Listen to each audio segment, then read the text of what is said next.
I ne znam što vam kažem više na kraju ove priče o skulpturama u Tuzli.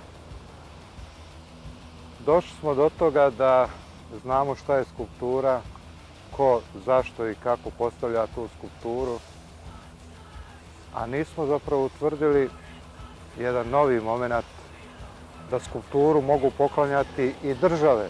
Vidjeli smo kako umjetnici poklanjaju skulpture i kako se grad odnosi prema tim skulpturama.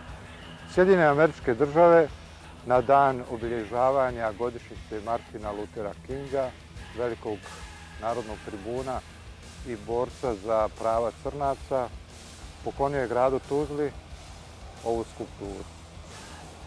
Sjedinjene Američke Države imaju možda najznačajnije i najveće vajare na svijetu, imaju moć, utjecaj, novac, a poklonili su jednu skulpturu koju bi najradije ja, da je moja, sklonio u garažu.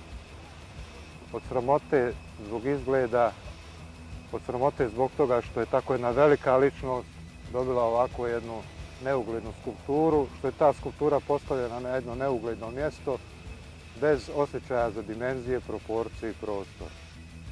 Uostalom, puno o tome piše ovdje, možete sami pročitati.